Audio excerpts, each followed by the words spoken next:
Hi and hello friends, मैं रणविजय कुमार आप सबका इस वीडियो में स्वागत करता हूं। आज इस वीडियो में हम class 10 history chapter number 1 rise of nationalism in Europe को कंप्लीट करेंगे। चलिए वीडियो को शुरू करते हैं।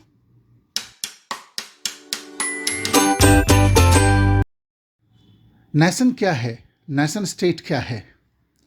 चलिए हम पहले अपने कंट्री को देखते हैं। हम इससे बहुत प्यार करते हैं।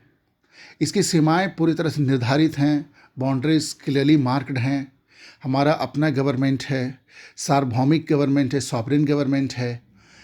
ठीक है, एक दुनिया का सबसे बड़ा लोकतांत्रिक देश है ये। ठीक है, मगर आप कुछ अरसे पहले अगर चलें, हम प्राचीन इतिहास में जाकर देखते हैं तो जो भारत का जो नक्शा था आज के नक्शे से काफ़ी अलग था, काफ़ी असमानताएं हैं। ओके, और अगर हम कहते हैं कि एक देश एक रिलीजन के लोगों से बनता है तो भी 100% आप गलत हैं। हम सभी बात को जानते हैं। और अगर आप कहते हैं कि एक जो नेशन है या नेशन स्टेट है एक तरह के रेस वाले लोगों से बनता है, तब भी आपको मालूम है आप बिल्कुल गलत हैं। अगर आप कहेंगे भारत इंडो आर्यन लोगों से बना हुआ है, बिल्कुल ही गलत है, ऐसा नहीं है। तो आखिर बनता कैसे है? सबसे पहले हम एक झांकी देखते हैं अपने इंडिपेंडेंस स्ट्रगल का, जिसमें लोगों ने किस तरह से 1857 की क्रांति के बाद से लेकर 1905 का जो बंगाल का विभाजन होता है, किस तरह से 1906 में स्वदेशी आंदोलन आता है, मैडम भीखाजी कामा ने किस तरह से, हमारे पास फ्लैग नहीं था, फ्लैग लहराती है स्टुगर्ड में। ठीक है, उसके बाद हमारे जो लीडर्स थे, हमारे जो फ्रीडम फाइटर्स थे, उन्होंने अपने जीवन का भी न्यौछावर किया, संघर्ष किया, पल पल संघर्ष किया। और हमारा जो कॉमन इनेमी था, अंग्रेज़ों को देश से बाहर निकालने के लिए, आज़ादी पाने के लिए, उन्होंने अपना सब कुछ न्यौछावर कर दिया, तब हमें जाके आज़ादी मिली। यानी कि कहने का मतलब है कि अगर एक देश को बनाने में अगर देखें तो सबसे बड़ा फैक्टर है स्ट्रगल। तो हम कह सकते हैं कि एक नेशन या नेशन स्टेट को बनने के लिए सबसे इम्पॉर्टेंट जो फैक्टर है कि आप पास्ट में एक कॉमन स्ट्रगल किए हो, आपके लोगों ने कोई कॉमन कॉज के लिए कॉमन स्ट्रगल किया हो। आपके जो वीर पुरुष और औरत हैं उन्होंने अपना बलिदान दिया हो, उन्होंने संघर्ष किया हो, सेक्रीफाइस किया हो, डिवोशन दिखलाया है। और आप भविष्य का एक शेयर्ड विजन रखते हैं। जैसे आज हम अपने देश में ऐसा बोलते हैं कि हम एक $5 ट्रिलियन इकनॉमी बनेंगे, हम एक विकसित देश बनेंगे। करेक्ट। सो कुल मिलाकर सेम बात को अगर हम देखते हैं तो हमारे एक फ्रेंच फिलोसफर हैं अर्नेस्ट रेनन, उन्होंने भी यही बात कही थी कि जो एक देश है ना, ये इन चीज़ों से तो नहीं बनता है। कौन कौन सी चीज़ें हैं वो? कॉमन लैंग्वेज, इससे देश नहीं बनता है। अ कॉमन रेस, इससे देश नहीं बनता है। अ कॉमन रिलीजन, इससे देश नहीं बनता है। अ कॉमन टेरिटरी, इससे भी नेशन स्टेट नहीं बनता है। रादर वो कहते हैं कि एक नेशन और नेशन स्टेट बनता है, उनका जो इतिहास है उसमें उनके पुरुष और महिलाएं ने मिलकर एक कॉमन काज के लिए स्ट्रगल किया हो, उन्होंने सेक्रीफाइस किया हो, तब देश बनता है। और इन सभी चीज़ों को एक तरह से अगर लेके चले तो उसका कल्मिनेशन होता है एक नेशन और नेशन स्टेट के रूप में। वो बताते हैं कि जो आपके जो ग्रेट मैन थे, ग्रेट विमेन थे, आपका जो हीरोइक पास था, ये उसका सोशल कैपिटल बेस बनता है। और उस बेस के ऊपर जो राष्ट्र का जो आइडिया है ना, वो अंकुरित होता है, जर्मिनेट होता है, और उसके बाद उस आइडिया का विकास होता है। ठीक है। सो अगर आप यूरोप का मैप सेम तर्ज पर, अगर आप प्रेजेंट मैप देखते हैं और पुराना मैप देखते हैं, यानी कि 18वीं शताब्दी, 17वीं शताब्दी, इनफैक्ट 19th सेंचुरी का भी अगर आप मैप देखते हैं तो आपको काफ़ी असमानता नज़र आएगा। कुछ जो देश अभी आप जानते हैं उनको तो आप इस मैप में पाएंगे भी नहीं। फॉर एग्जांपल जर्मनी आपको नहीं मिलेगा, आपको इटली नहीं मिलेगा। ठीक है। तो आखिर इस वीडियो में हम यही समझने वाले हैं कि आखिर उन्होंने इसको कैसे हासिल किया। जो अभी जो प्रेजेंट मैप है यूरोप का, आखिर वो कैसे बना, कैसे नेशन स्टेट्स डिफाइन किए गए। ठीक है, किस तरह से उनके भीतर ये भावना का अंकुरन हुआ और किस तरह से उन्होंने इसको पाया। इस वीडियो में हमें कुछ अंपायर्स देखने को मिलेंगे जो आपके लिए थोड़े नए होंगे, जैसे हैबिसबर्ग एम्पायर। कुछ इनके हिस्से को हम देख लेते हैं, कुछ जगहों को नोट कर लेते हैं, जैसे सुदेनलैंड जो कि आज के समय का चेक रिपब्लिक एंड स्लोवाकिया है, यानी कि चेकोस्लोवाकिया पहले ही था, बट गया, ठीक है। उसके बाद आपको मिलेगा बोहेमिया, उसके बाद मिलेगा टाइरोल, उसके बाद मिलेगा लोम्बार्डियन वेनेशिया, उसके बाद मिलेगा गैलिसिया। सो कुल मिला के आप इसको नोट कर लें ताकि आपको वीडियो में कहीं कन्फ्यूज़न ना हो कि आखिर हम बोहेमिया के बारे में बात कर रहे हैं तो प्रेजेंट डे में किसके बारे में बात कर रहे हैं। बोहेमिया चेक रिपब्लिक हो गया प्रेजेंट डे में, टाइरोल मॉडर्न ऑस्ट्रिया हो गया, लोम्बार्डी वेनेशिया मॉडर्न इटली है, गैलिसिया मॉडर्न स्पेन है, ठीक है। आपको किंगडम ऑफ प्रूशिया भी मिलेगा इस वीडियो में पढ़ने के लिए, ठीक है। तो किंगडम ऑफ प्रूशिया में कुछ रीजन्स मिलेंगे, जैसे साइलेशिया है, ब्रांडनबर्ग है, राइनलैंड है, जैसे ईस्ट प्रूशिया है। जो ब्रांडनबर्ग तो अभी मॉडर्न जर्मनी है, राइनलैंड भी मॉडर्न जर्मनी है, साइलेशिया हो गया जर्मनी, पोलैंड और स्मॉल पार्ट ऑफ चेक रिपब्लिक प्रेजेंट डे में। East Prussia modern Poland, Lithuania and थोड़ा पार्ट रशिया का है, ठीक है। सो अगर आप यूरोप का पुराने मैप को देखते हैं तो आप एक बात बोल सकते हैं, क्या बोल सकते हैं, जो जर्मनी, इटली या स्विट्जरलैंड ये जो थे किंगडम में डिवाइडेड थे, डूचीज में डिवाइडेड थे, कैंटोन में डिवाइडेड थे। स्पेशली डूची वर्ड का जो जिक्र है ना इटली के संदर्भ में होता है, ठीक है। ईस्टर्न और सेंट्रल यूरोप ये ऑटोक्रेटिक मोनार्चीज के अंडर में थी, जिस उन्हीं के टेरिटरी में डिफरेंट रेस वाले, डिफरेंट कल्चर वाले डाइवर्स पीपुल रहते थे, ठीक है। और अपने आप में इनके जो अमंग जो सब्जेक्ट पीपुल थे, जो प्रजा थी, उनके बीच में कोई एक तरह का कलेक्टिव आइडेंटिटी नहीं था और अपने आप को सब इनफैक्ट कॉमन कल्चर से भी बिलोंग नहीं पाते थे। वो ये नहीं बोल सकते थे कि हमारा कल्चर है, हम इस कल्चर के वजह से हम यहाँ पे रह रहे हैं, ऐसा नहीं है। बहुत ही ज़्यादा डाइवर्सिटी थी, लोग पहचानते भी नहीं थे इस चीज़ को, ठीक है। आप ज़्यादातर इन मोनार्चीज़ में क्या देखेंगे, जो मोनार्क है, जो राजा है, वो दूसरे भाषा का इस्तेमाल करता है और जो प्रजा है दूसरे भाषा बोलते हैं, वो दूसरे इथनिसिटी वाले हैं, दूसरे लैंग्वेज का यूज करते हैं। फॉर एग्जांपल आप देखेंगे जो प्रूशियन एरिया है, कुछ प्रूशियन एरिया में जो एरिस्टोक्रेसी थी वो स्पेनिश बोलने वाली थी, फ्रेंच बोलने वाली थी, ठीक है। जो इटली का जो सिसिली वाला एरिया था उसके यहाँ जो एरिस्टोक्रेसी थी स्पेनिश थी, ठीक है। बट वहाँ पे तो लोग इटालियन बोलते थे, इटालियन लैंग्वेज बोलते थे, तो किसी भी तरह की समानता नहीं थी, ठीक है। एक और एग्जांपल देखिए, हैब्सबर्ग एम्पायर जो ऑस्ट्रिया हंगरी का जो एरिया था वहाँ पे उनका राज चलता था, वहाँ पे एक तरह से पैचवर्क था, ठीक है। जैसे जो उनका अल्पाइन रीजन में टाइरोल, ऑस्ट्रिया, सुदेंटीलैंड का जो एरिया था और बोहेमिया का एरिया था, जो एरिस्टोक्रेसी थी मेनली जर्मन स्पीकिंग थी, ठीक है। परंतु जो प्रजा था वो डिफरेंट लैंग्वेज बोलते थे, ठीक है। इसी हैबिसबर्ग एम्पायर में इटालियन स्पीकिंग प्रोविंसेस भी था, लोम्बार्डिया वेनेशिया का, जो अभी वेनिस है, ठीक है। चलिए हम मैप के जरिए समझते हैं थोड़ा डिटेल से। इस मैप में मैंने हंगरी को दिखलाया है उस समय का मैप के अनुसार। उसके ऊपर आप देखिए ग्लासिया है, नीचे स्लावोनिया है, ठीक है। तो अगर आप नॉर्थ वेस्ट एरिया की बात करते हैं, नॉर्थ बोहेमिया, उनका नॉर्थ वेस्ट में क्या था, नॉर्थ बोहेमिया। और नॉर्थ में अगर आप देखेंगे तो जो एरिस्टोक्रेसी थी मेनली पॉलिश बोलती थी, ठीक है। जब तक कि उन पे रशिया ने उन पे आधिपत्य नहीं जमाया था तब तक वो क्या बोलते थे, ग्लासिया एरिया में पॉलिश लैंग्वेज बोलते थे। परंतु अगर पूरे आप हंगरी के देखें तो ऑलमोस्ट आधा जो आबादी था ना, उनका हाफ ऑफ द पॉपुलेशन वो मग्यार बोलता था, ठीक है।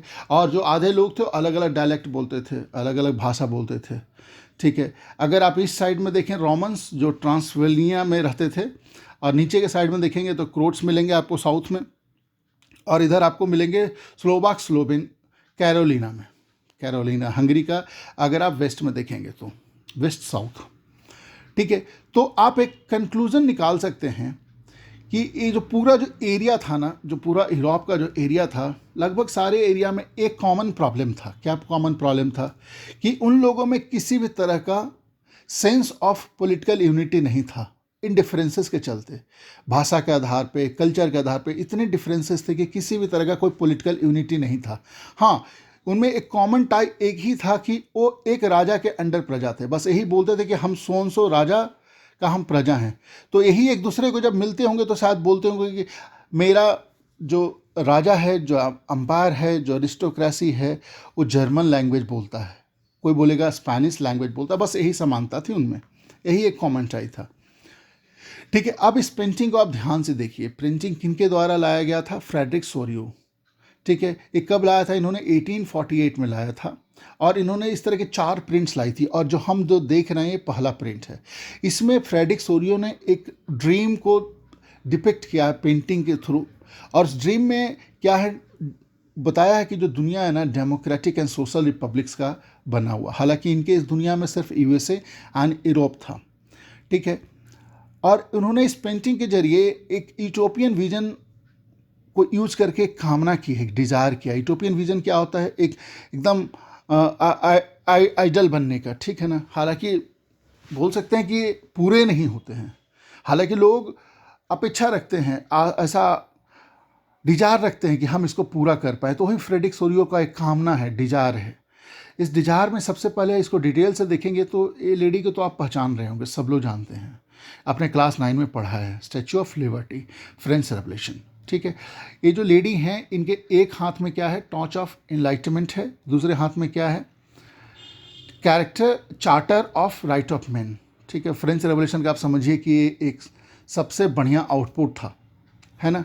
ये फीमेल फिगर है। अगर इस प्रिंट को और आप ध्यान से देखिए और इन एरोज को फॉलो कीजिएगा तो एक लॉन्ग मार्च ऑफ ट्रेन दिखलाई देगा आपको, जिसमें लोग आगे मार्चिंग कर रहे हैं, और वो क्या कर रहे हैं? स्टैच्यू ऑफ लिबर्टी को पार कर रहे हैं और उससे देखते हुए आगे बढ़ते जा रहे हैं। ठीक है, फ्रेडरिक सोरियो ने ये दर्शाया है कि जो लॉन्ग मार्च ऑफ ट्रेन है, इसमें जो लोग हैं ना, वो ऑल एजेस के हैं, ऑल सोशल क्लासेस के हैं, और वो जो ग्रुप्ड हैं एज डिस्टिंक्ट नेशन। उन्होंने ये बताने की कोशिश किया किस बेस पे वो डिस्टिंक्शन है उनका?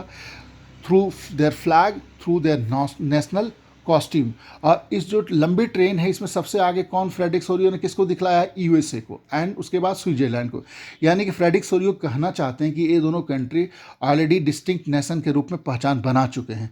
और उसके बाद उन्होंने दिखलाया फ्रांस को। उनको पता है फ्रेंच रेवोल्यूशन के बाद उनका भी फ्लैग आ गया ट्राई कलर का। ठीक है, तो कुल मिला के उन्होंने बताया है कि फ्रांस में नेशनहुड का स्टेटस प्राप्त करने ही वाला है। उसके बाद उन्होंने दूसरे कंट्रीज को दिखलाया, like Germany, Austria, Sicilies, Lombardy, Poland, England, Ireland, Hungary and Russia. उन्होंने ये भी दिखलाया कि और ये जो कंट्रीज है ना, नेशनल स्टेट बनाने का कामना रख रहा और उसके तरफ जा रहा है।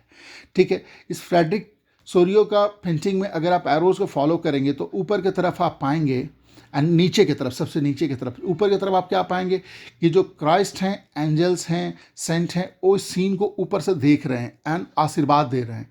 और ये सिंबलाइज करता है फ्रेटर्निटी को, भाईचारा, पूरी दुनिया के भाईचारा को सिंबलाइज करता है। और जो नीचे की तरफ ग्राउंड में जो कूड़ा का ढेर जो पड़ा हुआ, वो दिखलाता है कि जो एब्सोल्यूट इंस्टीट्यूशन थे, जो मोनार्की है, जो राजतंत्र था, वो अब मिट्टी में मिल चुका है, अब उसका खात्मा हो गया है। ठीक है, समझ गए ना। अब चलिए हम फटाफट रिवाइज करते हैं फ्रेंच रेवोल्यूशन को। आप सबका मेमोरी को मैं रिफ्रेश करता हूँ, आप सबको शायद याद होगा कंप्लीटली। आपको याद है ना, हम थोड़ा स्पीड में करेंगे फ्रेंच रेवोल्यूशन को ताकि हमारा वीडियो बहुत लंबा ना हो जाए। फ्रेंच रेवोल्यूशन में आपको पता है, बिफोर फ्रेंच रेवोल्यूशन जो फ्रांस का जो समाज था 3 स्टेट्स के आधार पर था। जो पहला स्टेट था वो basically clergies, second state nobility, third state में 3 तरह के लोग थे। पहले रंग में आप देखेंगे बिग बिजनेसमैन हो गए, मर्चेंट हो गया, ऑफिशियल्स हो गए, दे बेसिकली इनको आप बोल सकते हैं अपर मिडिल क्लास। सेकंड रंग में पीजेंट एंड आर्टिसंस थे। थर्ड रंग में कौन थे? वही जो लैंडलेस लेबर हो गए, सर्वेंट हो गए, स्मॉल पीजेंट हो गए। ठीक है, अब इन सारे को तो आप पहचानते होंगे, आपको याद होगा लुइस 16, उनकी बीवी मैरी एंटोनेट, और इन्होंने स्टेट जनरल का असेंबली बुलाया क्योंकि इनके पास पैसे नहीं थे, ट्रेजरी नहीं थे, और इनको टैक्स बढ़ाना था। बट वहाँ पर जो थर्ड स्टेट था उसको वैल्यू नहीं मिला और वो वॉकआउट हो गए। उनका लीडर उभर के आया, मेराबियो एबेसियस, और उन्होंने बगल के टेनिस कोर्ट में कसम लिया कि भाई हम संविधान बनाएंगे। ठीक है, और मीनवाइल क्या होता है कि वहाँ के प्रजा में ऐसा र्यूमर आ जाता है कि जो राजा है ना, अपने घुड़सवारों को, सैनिकों को बुला पे हम पे गोलियां चलाएगी। तब तक वो बैसलीज में एक फोर्टिस प्रिजन है, उसको लोग स्टॉर्म कर देते हैं। और 1791 में जो लोग जिन्होंने कस्में खाई थी वो संविधान लेके संविधान बना देते हैं, और वहीं पे मिलता है पूरी दुनिया को declaration of rights of man and citizen. ठीक है, और तब तक लुइस 16 मैरी एंटोनेट है ना, मैरी एंटोनेट अपने भाई को याद करती है, बोला भैया जी हमें बचाइए, यहाँ पे लफड़ा हो रहा है, क्योंकि उनके भाई साहब तो वो प्रुशिया में किंग थे। ठीक है, बट इधर रॉबस्पियरी नाम के लीडर उभरते हैं और वो काफ़ी इफ़ेक्टिव थे, उनका कम्युनिकेशन स्किल काफ़ी था और वो एक मिडिल क्लास से बिलोंग करते थे। और उन्होंने क्या किया, और उनके साथी ने मिलकर पूरे फ्रांस और उसके अगल बगल में जैकोबियन क्लब का स्थापना करने लगते, ताकि वहाँ पर चर्चा करें कि आगे का वे हेड क्या होना चाहिए, क्या हमारी समस्याएं हैं। ठीक है, उसी समय एक सैन क्लेटस कपल था, वो उभर के आता है। एक तरह से पहचान के रूप में जो पहनते थे उसको नी ब्रीचेज बोलते थे, और जो सिम्बॉल्स जो वो पहनते थे वो सारे सिम्बॉल्स थे फॉर फ्रीडम। ठीक है, ये जैकोबियन क्लब है ना, जैकोबियन क्लब इतना फेमस हुआ कि यूरोप के दूसरे हिस्सों में, जर्मन स्पीकिंग एरियाज़ में भी इन प्रूशिया जैकोबियन क्लब्स लोग बनाने लगे, मिडिल क्लास वालों ने। और फिर जो राजा रानी दोनों को मौत के घाट उतार दिया जाता है। ठीक है, परंतु जो रॉबस्पियरे का 1 साल का जो टेन्यूर था उसको हम राइन ऑफ टेरर बोलते हैं, 1793 टू 1794, क्योंकि उन्होंने सीवियर कंट्रोल और पनिशमेंट की पॉलिसी लाई। अगर कोई गिल्टी मिलेगा तो उसको गुलेटीन कर दिया जाएगा। डॉक्टर गुलेटीन ने एक आविष्कार किया था, बस गला दबा के मार देना है। ठीक है, सो उनके जो खुद लोग थे, जैकोबियन क्लब वाले खुद लोग थे, रॉबस्पियरे खुद जो अनुयायी थे, वो काफ़ी टेरिफाई हो गए थे। उन्होंने काफ़ी तरह के कंट्रोल्स लाए, स्लेवरी को ख़त्म किया, ब्रेड एंड मीट को राशन कर दिया, बोला कि मैक्सिमम इतना ही एक आदमी को मिलेगा। उन्होंने बोला जो वाइट फ्लोर है वो फॉरबिडन है, किसी को खाना पीना नहीं है। ठीक है, क्योंकि ज़्यादा महंगा है। और उन्होंने बोला मिस्टर मिसेस करके नहीं बोलना, सिटियन और सिटियनी करके बोलिए। ठीक है, चर्च को भी उन्होंने बंद करा दिया। फाइनली उनको भी कन्विक्ट कर गया और उनको भी गुलेटीन कर दिया गया। ठीक है, उसके बाद आता है डायरेक्टरी रूल फ्रांस में। डायरेक्टरी रूल क्या था? Basically lead by wealthier middle class. ठीक है, इसमें उन्होंने ये बोला कि अगर आपके पास प्रॉपर्टी नहीं है तो आपको वोट देने का अधिकार नहीं है। और 2 इलेक्टेड लेजिस्लेटिव काउंसिल उन्होंने बनाया। ठीक है, और उन्होंने 5 डायरेक्टर्स का एक एग्जीक्यूटिव बनाया, ताकि किसी एक के पास कॉन्सेंट्रेशन ऑफ पावर ना हो सके। आप ये ध्यान रखिएगा, जो डायरेक्टरी रूल था पॉलिटिकली अनस्टेबल था, क्योंकि आपस में बनती नहीं थी और उनका लेजिस्लेटिव काउंसिल के साथ बनता नहीं था। ठीक है, तब समय आता है आगे का, जो हम देखेंगे थोड़ी देर में। परंतु अभी हमें क्या यहाँ पे आउटकम मिला था फ्रेंच रेवोल्यूशन का, जो रॉबस्पियरे का जो समय था, इसमें क्या आउटकम मिला था? जो लोग बाहर सड़क पे अपनी जान की कुर्बानी दी, अपना बलिदान दिया। सो एक आइडिया उभर के लोगों के दिमाग में आ गया कि ये हमारा फादरलैंड है, जो फ्रांस है हमारा फादरलैंड है, और जो हम इसके सिटीजन हैं, ली सिटियन, हम इसके सिटीजन हैं, नागरिक हैं। एक कॉन्सेप्ट दिमाग में घुस गया। हिम्स बनाए जाने लगे, मार्टियस जो जिन्होंने बलिदान दिया था उनको रिमेंबर किया जाने लगा, उनका स्टैचू लगाया जाने लगा, ताकि लोगों के दिमाग में घुस सके, देखो भाई हमें ऐसे ही फ्रीडम नहीं मिलेगा। ठीक है, ओथ लिए जाने लगे। ठीक है, और ये सब जो चीज़ें की जा रही थी एक देश के नाम में की जा रही थी। सो अब ना जो कॉन्सेप्ट फादरलैंड और सिटीजनशिप का जो आया, इसमें लोगों के बीच में कॉमन थ्रेड मिला और लोग अपने आप को पहचानने लगे कि हम एक ही हैं, हम नागरिक हैं, हम फ्रेंच हैं। ठीक है, हम फ्रांस में रहते हैं, हम फ्रेंच हुए। तो अगर हम विदेश में भी जा रहे हैं तो बस हम फ्रेंच ही हैं, हमारा आइडेंटिटी ये है। ठीक है, तो इससे क्या हुआ, एकजुटता आई। ठीक है, इस पीरियड में आप देखेंगे तो uniform weights and measurement, multiple custom duty को ख़त्म किया गया, यूनिफॉर्म लाया गया, इक्वलिटी बिफोर लाई गई। ठीक है, ये जो लोकल लैंग्वेजेस थे ना, ढेर सारे अलग अलग प्रांत में अलग अलग लैंग्वेजेस, उसको उन्होंने ख़त्म किया। बोला भाई इसको हम नहीं अपनाएंगे, अगर हम फ्रांस वाले हैं तो हमारा फ्रेंच ही लैंग्वेज है, जो बेसिकली बोली जाती थी पेरिस में। ठीक है, सो जो इक्वलिटी एंड फ्रैटर्निटी का जो आइडिया है ना, वो लोगों को बांधा। ठीक है, और आपने देखा है किस तरह से पॉलिटिकल एंड कॉन्स्टिट्यूशनल चेंजेज आए, जिससे जो मोनार्ची से जो सॉवरेनिटी और ट्रांसफर किसको हो गया, a body of French citizen. कौन था body of French citizen? State general, जहाँ पे इलेक्टेड रिप्रेजेंटेटिव गए और 2 लेजिस्लेटिव काउंसिल बनाई गई। आपने देखा डायरेक्टरी रूल में। ठीक है, इसका नाम उन्होंने क्या दिया, द नेशनल असेंबली। ठीक है, रेवोल्यूशन में प्रोक्लेम कर दिया गया, जो फ्रांस की क्रांति थी, अब इसके बाद ना जो देश का जो डेस्टिनी है यहाँ के लोग तय करेंगे। उन्होंने जो बर्बन डायनेस्टी का जो फ्लैग था उसको भी रिप्लेस कर दिया और एक नया ट्राई कलर फ्लैग उन्होंने लाया, जो कि मोर इंक्लूसिव था। ठीक है, रेवोल्यूशनरीज ने ये बताया कि उनका ये मिशन है, क्या मिशन है, कि न तो सिर्फ फ्रांस का, पूरे यूरोप के लोगों को ना लिबरेट करेंगे, आज़ाद करेंगे। जो डिपोटिज्म चल रहा है ना, और नेपोटिज्म जो चल रहा है ना राजतंत्र का, उसको ख़त्म करेंगे। और हर एक जगहों को में जाकर ना हम सब लोगों को हेल्प करेंगे, ताकि सब राष्ट्र का रूप ले सके, सब राष्ट्र बन जाए। ठीक है, आपको मैंने पहले ही बता दिया कि किस तरह से जैकोबियन क्लब में जो बातें होती थी वो कितना फेमस हो गया था कि यूरोप के दूसरे दूसरे जगहों में भी जैकोबियन क्लब की स्थापना होने लगी। ठीक है, सो अगर आप देखते हैं कि जो इनका जो मिशन था ना फ्रेंच रेवोल्यूशनरीज का, और जो इंटरेस्ट उन्होंने दिखलाया था स्पेशली मिडिल क्लास ने, जो दूसरे देशों के जो मिडिल क्लास वाले थे ना उनसे काफ़ी प्रभावित थे, और यही रास्ता मिला फ्रेंच आर्मी और एक डिक्टेटर को दूसरे एरिया में पहुंचने का, क्योंकि वो स्वागत किए जाने लगे हॉलैंड में, बेल्जियम में, स्विट्ज़रलैंड में, इटालियन एरियाज़ में। ठीक है, और इधर पॉलिटिकल स्टेबिलिटी तो थी नहीं फ्रांस में भी, तो एक उदय होता है एक महान डिक्टेटर का, महान तानाशाह का। कौन है वो महान तानाशाह? Napoleon Bonaparte. एक इनकी जो कैरियर की शुरुआत है आर्मी में एक बहुत छोटे पोस्ट पे हुई थी। हालांकि इनकी जो पोस्टिंग हुई थी वो डायरेक्टरीज में हुई थी, यानी कि पेरिस में डायरेक्टरीज के सिक्योरिटी के लिए, और वहाँ पे एक बार कुछ इंसर्जेंट्स जो थे उन्होंने मारना चाहा डायरेक्टरी को और उन्होंने बचा लिया, बस ये फेमस हो गए भाई साहब नेपोलियन बोनापार्ट। और मिलिट्री कूप के थ्रू 1799 में वो फर्स्ट काउंसिल ऑफ रिपब्लिक बन गए। ठीक है, मात्र 5 सालों के भीतर अपने आप को उन्होंने एम्पायर घोषित कर दिया। ठीक है, और उन्होंने एडमिनिस्ट्रेटिव फील्ड में बहुत सारे तरह के बदलाव लाए, पूरे सिस्टम को उन्होंने रैशनल एफिशिएंट बनाने के लिए बहुत सारे तरह के बदलाव लाए। और 1804 में ही एक सिविल कोड ऑफ 1804 लेके आया जिसको नेपोलियनिक कोड भी बोलते हैं। उन्होंने बोला कि जन्म के आधार पे कोई प्रिविलेजेस ग्रांट नहीं रहेंगे। ठीक है, ये अगर आप मोनार्क डायनेस्टी से हो, अगर आप उनके वंश से हो तो आपको मोनार्की का अधिकार, ऐसा कुछ नहीं है। उन्होंने बोला सारे लॉ के बराबर हैं, लॉ के समझ सारे बराबर, इक्वलिटी बिफोर लॉ। उन्होंने बोला कि रिलीजियस टॉलरेशन की पॉलिसी रखनी है, क्यों ना एक पर्टिकुलर रिलीजन माइनॉरिटी से बिलोंग रखती हो, हमें सम्मान करना है दूसरे के धर्म को। और उन्होंने बोला कि संपत्ति का अधिकार रहेगा, नागरिकों को संपत्ति का अधिकार रहेगा। ठीक है, उन्होंने फेडरलिज्म को एबॉलिश कर दिया। हालांकि वो सफरेज भी लेके आए, बट अगेन लिमिटेड सफरेज लेके आए, और ये औरतों के लिए ज़्यादा अच्छा नहीं था क्योंकि उनको स्टेटस दिया गया माइनर का। अब बोला गया कि आप ना authority of your father and husband में ही सब्जेक्टेड रहेंगे। ठीक है, आप एक माइनर ही कहलाएंगे भले ही आपका एज कुछ भी हो, ये ध्यान रखने वाली बात है। और जो नेपोलियन बोनापार्ट का जो आइडियाज़ था, जो एडमिनिस्ट्रेटिव चेंजेस थे, वो जहाँ जहाँ उनका स्वागत किया गया, जैसे डच रिपब्लिक में, स्विट्ज़रलैंड में, इटली, जर्मनी, वहाँ पे उन्होंने इन चीज़ों को इन्फोर्स किया। और इनफैक्ट नेपोलियन ने एक बड़ी आर्मी क्रिएट की और इन एरियाज़ को जीतने में लग गए। ठीक है, उनका सपना था कि पूरे विश्व में कब्जा कर लूँ।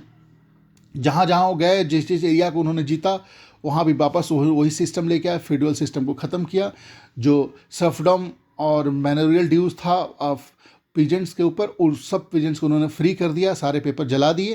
टाउन्स में भी जो गिल्ड रिस्ट्रिक्शंस था उसको हटाया, बोला ऐसा कुछ नहीं है कि एक आपने गिल्ड बना लिया आप ही सिर्फ यहाँ पर ट्रेड कर सकते हैं, ऐसा कुछ नहीं है, सारे रिस्ट्रिक्शंस को उन्होंने हटाया। ठीक है, ट्रांसपोर्ट एंड कम्युनिकेशन सिस्टम को काफ़ी हद तक उन्होंने सुधार किया। ठीक है, यूनिफॉर्म वेट्स एंड मेजरमेंट, ठीक है, यूनिफॉर्म लॉ, इससे ना जो न्यू बिजनेसमैन हो गए, वर्कर क्लास हो गए, आर्टिसंस हो गए, पीजेंट, इनको काफ़ी मदद मिला। हालांकि इन चीज़ों के साथ साथ कुछ नेगेटिव इम्पैक्ट भी था नेपोलियन बोनापार्ट का।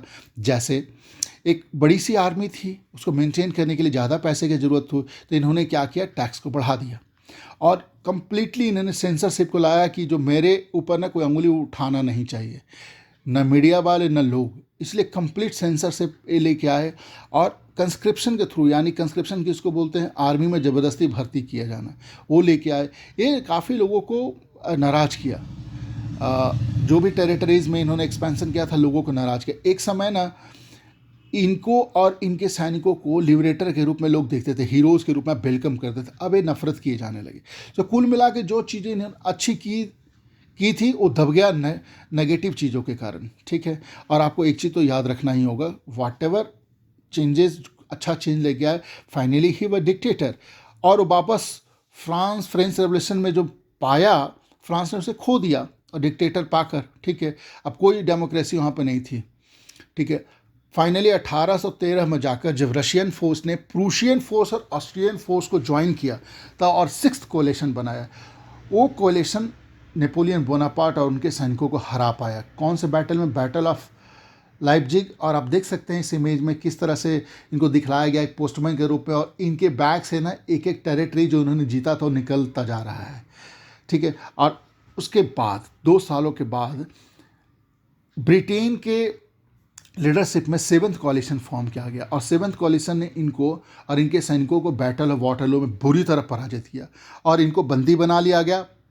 और सेंट हेलेना एक आइलैंड है, वहाँ पे अटलांटिक में उनको भेज दिया गया, जहाँ पे 51 वर्ष की उम्र में उनकी मृत्यु हुई 1821 में।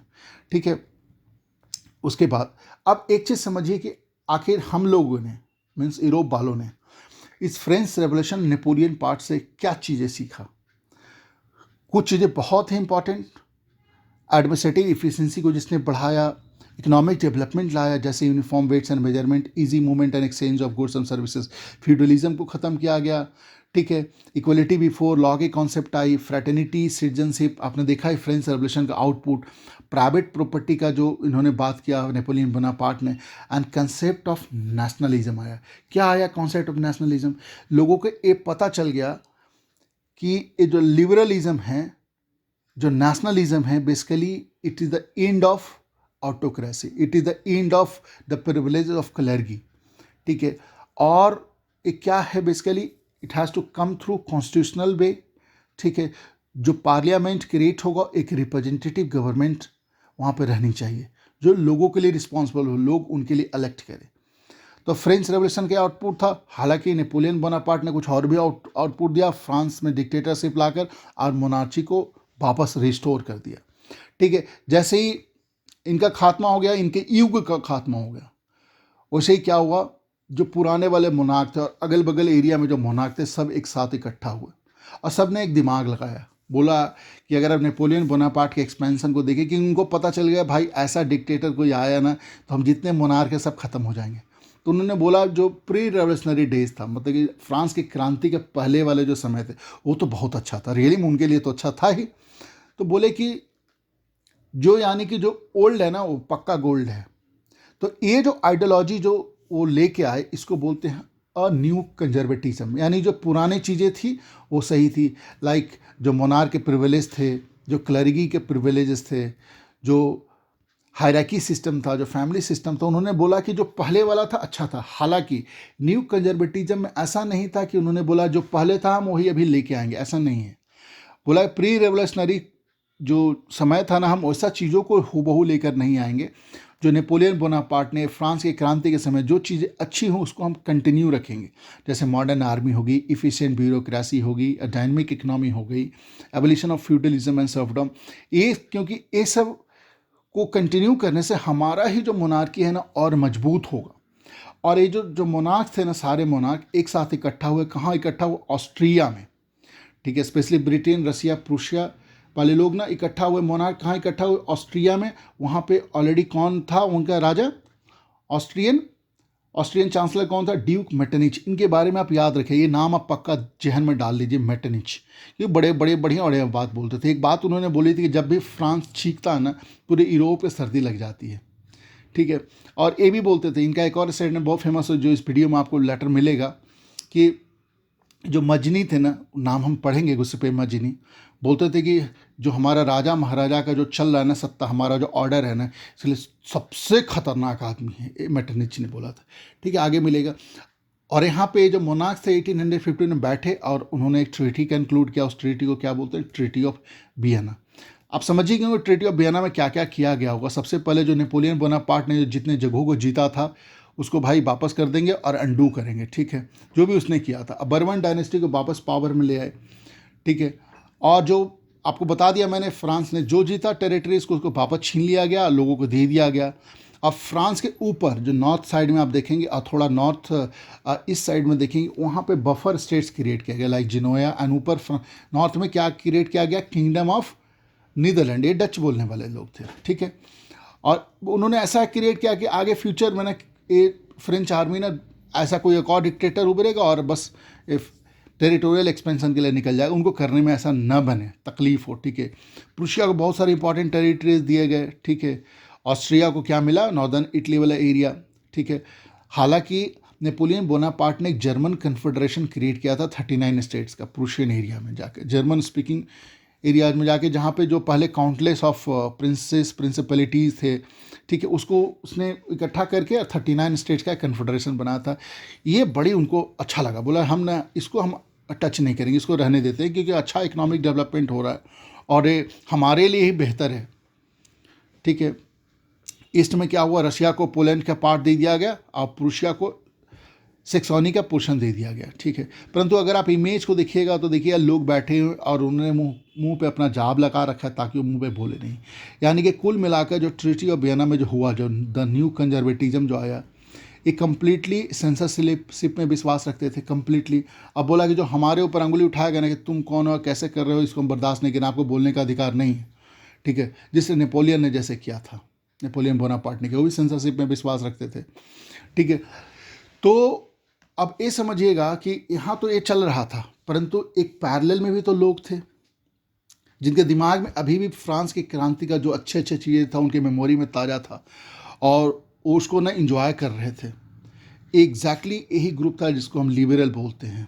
लिबरल, उनके दिमाग में क्या था, इक्वलिटी, उनके दिमाग में था लिबर्टी, फ्रीडम, और जो दूसरे जो अच्छे अच्छे आइडियल थे ना फ्रेंच रेवोल्यूशन का।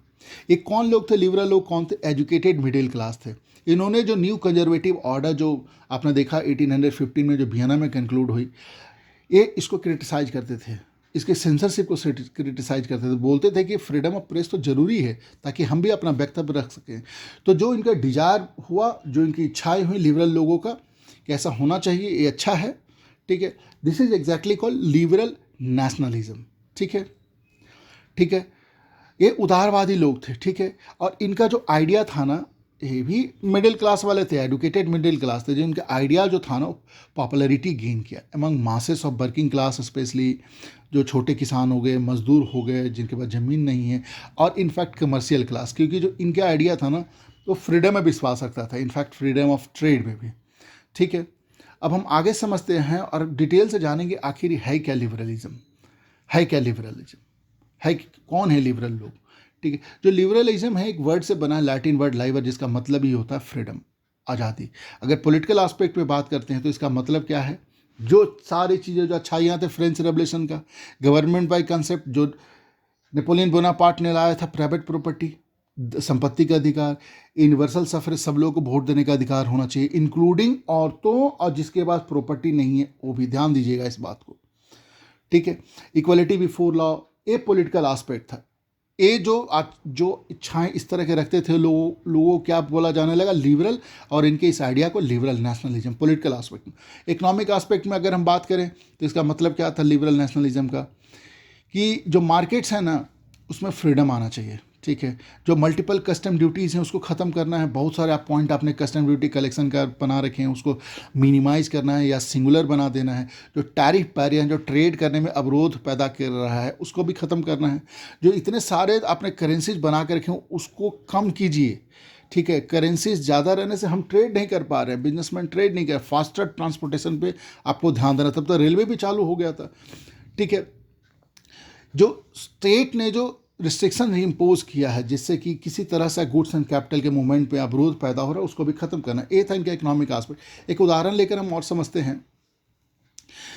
नेपोलियन बोनापार्ट ने, जैसे मैंने आपको बताया कि 39 स्टेट का कन्फेडरेशन क्रिएट किया था प्रूशिया में, जर्मन स्पीकिंग एरिया में, बट तभी भी जो स्टेट्स हैं ना इनके अपने करेंसी थे, इनके अपने standard of weights and measurement. अगर आप एक बिजनेसमैन के बारे में बात करते हैं, एक मर्चेंट है हैम्बर्ग में और उनको सामान बेचना न्यूरेमबर्ग में, आपको पता है इन भाई साहब को ना 11 जगहों पर रुक कर ना कस्टम ड्यूटी पे करना पड़ेगा, सब जगह लगभग 5% पे करना पड़ेगा। सोचिए इनको कितना तकलीफ होगा, हर जगह कितना इनका टाइम वेस्ट होगा, कितना इनका डिफिकल्टी होगा, और जो प्रोडक्ट जो बेचना चाहते हैं फाइनल न्यूरेमबर्ग में उसका क्या कॉस्ट होगा, सबका कस्टम ड्यूटी उसमें ऐड कर दिया जाएगा। ठीक है, एक और एग्जाम्पल लेते हैं। ये जो प्रूशियन एरिया था, यहाँ पे जो टेक्सटाइल था इसका मेजरमेंट किससे होता था, ईल से, बेसिकली ईल मछली जैसा ही लगता है। ठीक है, और ये जो ईल था इसका मेजरमेंट भी अलग अलग था। आप ध्यान रखिएगा, अगर हम 4 शहरों को लेते हैं, फ्रैंकफर्ट, मेन, न्यूरेमबर्ग, फ्राइबर्ग, तो फ्रैंकफर्ट में कुछ और मेजरमेंट, मेंज में कुछ और, न्यूरेमबर्ग में कुछ और, फ्राइबर्ग में। और अगर आप सोचिए कि कोई मर्चेंट जो टेक्सटाइल वाले हैं वो एक कपड़ा का माप करेंगे, बोलेंगे बेचने के लिए मुझे फ्राइबर्ग में जाना है, तो कुल मिला के ना जगह जगह से जहाँ जहाँ जाएंगे ना उसका मेजरमेंट ही चेंज होता रहा। सोचिए कितना कन्फ्यूजिंग था। तो आखिर लोगों ने मिलकर, प्रूशियन एरिया वाले ने मिलकर एक कस्टम यूनियन लेके आए। कब लेके आए, 1834 में। 1834 में, जिसको बोला जाता है जुल्वेरिन। जुल्वेरिन हालांकि अब एक सिटी का नाम है जर्मनी में, ठीक है, और सारे जर्मन स्टेट्स ने उसको ज्वाइन किया। और फ्रेडरिक लिस्ट करके बोलते हैं, एक इकोनॉमिस्ट है, वो क्या बोले कि ये जो जुल्वेरिन है ना, इसका मेन एम क्या था, जर्मन को बाइंड करना, एक सूत्र में बांधना, ठीक है, इकोनॉमिक तरीकों से उनको एक नेशन के रूप में फॉर्म करना, और उनके भीतर ना नेशनल सेंटिमेंट अंकुरित करना, एवकेन करना, समझ गए ना, जगाना। और आपने देखा है जुल्वेरिन में क्या था, टैरिफ वैल्यू को एवॉलिश किया गया, जो करेंसीज थी ना लगभग 30 थी, उसको 2 कर दिया गया। तो ये हो गया हमारा जुल्वेरिन, ठीक है।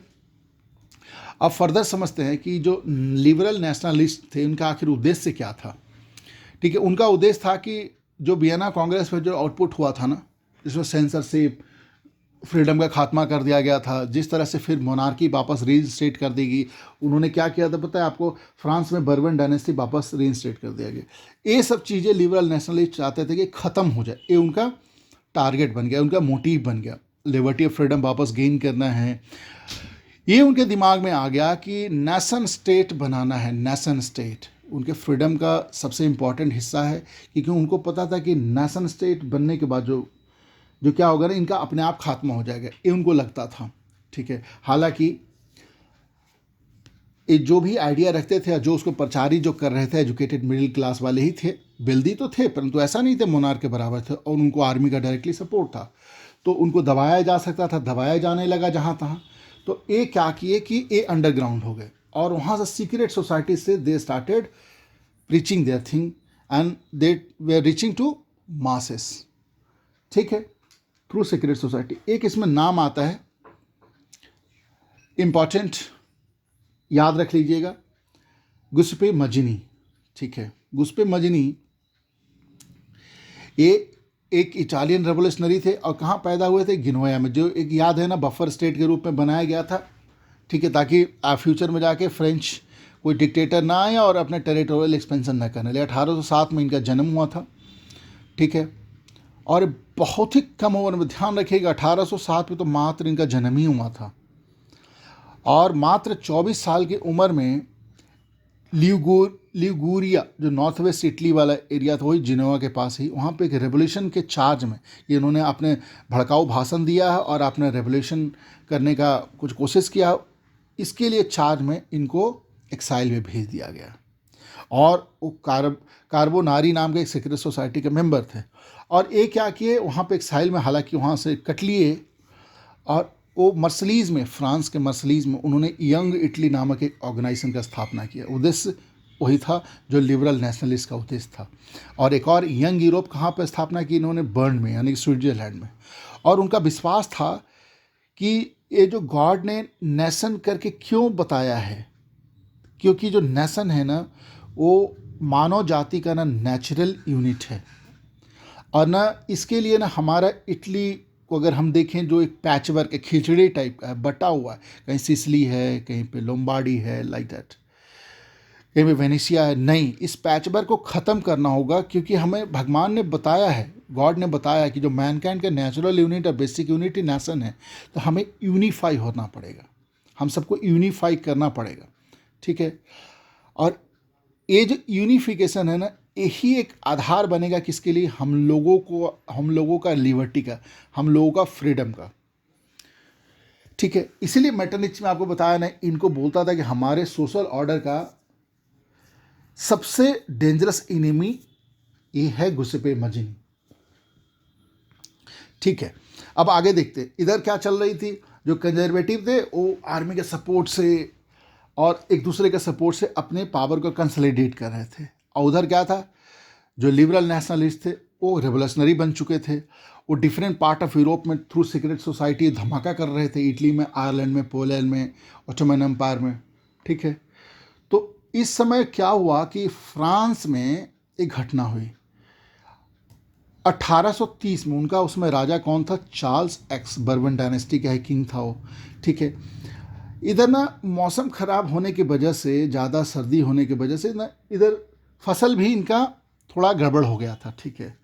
और अगेन जो आपने देखा फ्रांस की क्रांति के समय में जो हुआ था, मीट नहीं मिल रहा था लोगों को, ब्रेड नहीं मिल रहा था, एम्प्लॉयमेंट नहीं मिल रहा था, सेम कंडीशन आ गया फ्रांस में, सेम कंडीशन। इनफैक्ट आप बोले तो पूरे यूरोप में लगभग इस तरह की चीज़ें थी, प्रॉब्लम्स थे, ठीक है। अब लोग आ गए सड़क पर, लोग आ गए सड़क पर, तनावपूर्ण स्थिति हो गई, मारा मारी की स्थिति हो गई, अटैक्स होने लगे। और जुलाई 1830 में इतना ज़्यादा भयानक स्थिति रूप ले चुका था कि चार्ल्स एक्स को दुम दबाकर भागना पड़ा दूसरे कंट्री में। और एक लुइस फिलिप करके, हालांकि ये भी एक मोनार्क थे, हालांकि लिबरल बोला जाता है इनको क्योंकि बोलते थे उनके फेवर में, ये इनको गद्दी पे बिठाया गया, ठीक है। तो अब मेटरनिच को फिर आप याद कीजिए कि फ्रांस में जब ये घटना हुई, जब फ्रांस ने छींक दिया तो पूरे यूरोप को क्या होगी, सर्दी लग जाएगी। देखते हैं किसको किसको सर्दी लगी। सबसे पहला सर्दी लगेगी जो फ्रांस के ऊपर था, नॉर्थ में। कौन था? United Kingdom of Netherland. वहाँ पे ब्रुसेल्स में जुलाई रेवोल्यूशन हुआ और लोग आ गए सड़क पर और सेम फ्रांस वाली स्थिति हुई। फाइनली जो यूनाइटेड किंगडम ऑफ नीदरलैंड था ना, दो पार्ट में बट गया। एक पार्ट हो गया ऊपर का नीदरलैंड, दूसरा पार्ट हो गया बेल्जियम, जो भी हम बेल्जियम जानते हैं, ठीक है। और दूसरा जगह देखते हैं कहाँ पे कोल्ड अफेक्ट हुआ, किसको किसको सर्दी पकड़ी। ये आप देख सकते हैं, ये है ऑटोमन एम्पायर, ऑटोमन एम्पायर, ठीक है। मुस्लिम रूलर थे वहाँ पे। और एक छोटा सा जगह इसमें मैंने एरो की मदद से देखी आप, ग्रीस, ठीक है। यहाँ पे क्या हुआ, हालांकि नॉट 1830, उससे पहले ही यहाँ पे ऑलरेडी रेवोल्यूशनरी एक्टिविटी चल रहा था। और जो ग्रीस था ना, वो ऑटोमन एम्पायर का 15वीं सेंचुरी से हिस्सा था और यहाँ से चल रहा था रेवोल्यूशनरी एक्टिविटी, नेशनलिज्म यहाँ भी चल रहा था, ठीक है। जो नेशनलिस्ट थे वो जो दूसरे, और जो ग्रीक्स जो एक्साइल में रह रहे थे दूसरे दूसरे देशों में, ठीक है। और बहुत सारे बेस्ट यूरोपियन जो रीजन्स थे ना, उन्होंने सिंपैथी दिखलाया ग्रीक कल्चर के लिए। बोला ये जो ग्रीस है ना, ये तो खुद ही क्रैडल ऑफ यूरोपियन सिविलाइजेशन था, तो आखिर ऐसा क्या हुआ कि मुस्लिम एम्पायर के अंडर आ गया और स्ट्रगल कर रहा है। तो पब्लिक ओपिनियन मोबिलाइज किए जाने लगे। इनफैक्ट एक अंग्रेज, ब्रिटेन का लॉर्ड बायरन, जो खुद उसके आइडियाज़ की वजह से ना वो खुद इंग्लैंड छोड़ के भाग चल रहा था, क्योंकि उसको लाइंचिंग का डर था कि मुझे लोग पकड़ के ना सूली पे चढ़ा देंगे, तो भाग रहा था। और वो आ गए और उन्होंने फंड ऑर्गेनाइज किया, वो वॉर भी लड़ने गए इनफैक्ट इनके साथ, ग्रीस लोगों के साथ अगेंस्ट दिस मुस्लिम रूलर। हालांकि वहाँ पे फीवर के कारण उनकी मृत्यु हो गई। और फाइनली 1832 में ट्रीटी ऑफ कॉन्स्टेंटिनोपल के थ्रू ग्रीस को एक इंडिपेंडेंट नेशन के रूप में पहचाना गया, ठीक है। ये हमारे हैं लॉर्ड बायरन। अगर मैं एक बात आपको पूछूं कि ये जो चल रहा था, स्ट्रगल चल रहा था, टेरिटोरियल एक्सपेंशन चल रहा था, जिस तरह से जो न्यू कंजर्वेटिज्म था उसके अगेंस्ट में लोग बोल रहे थे, क्या यही चीज़ें, यही स्ट्रगल्स एनफ थी नेशनलिज्म का विकास होने के लिए? क्या जो नेशनलिस्ट थे उनके पास वही काफ़ी था और वो आगे जाके नेशन स्टेट बन गया? सो आई होप इसका आंसर जानने के पहले हम एक छोटा सा वीडियो क्लिप देखते हैं हमारे इंडियन फ्रीडम स्ट्रगल का।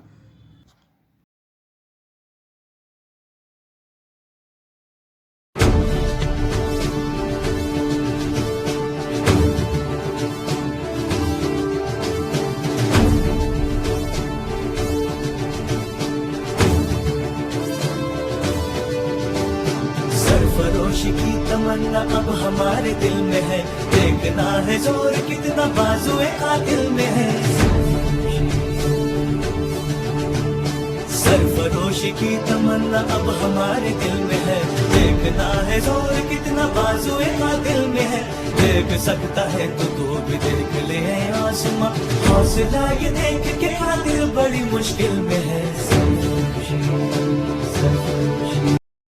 एग्जैक्टली जो मेरा जो आंसर था, जो मैंने आपसे प्रश्न पूछा था, उसका आंसर यहीं पे छुपा हुआ था, ठीक है।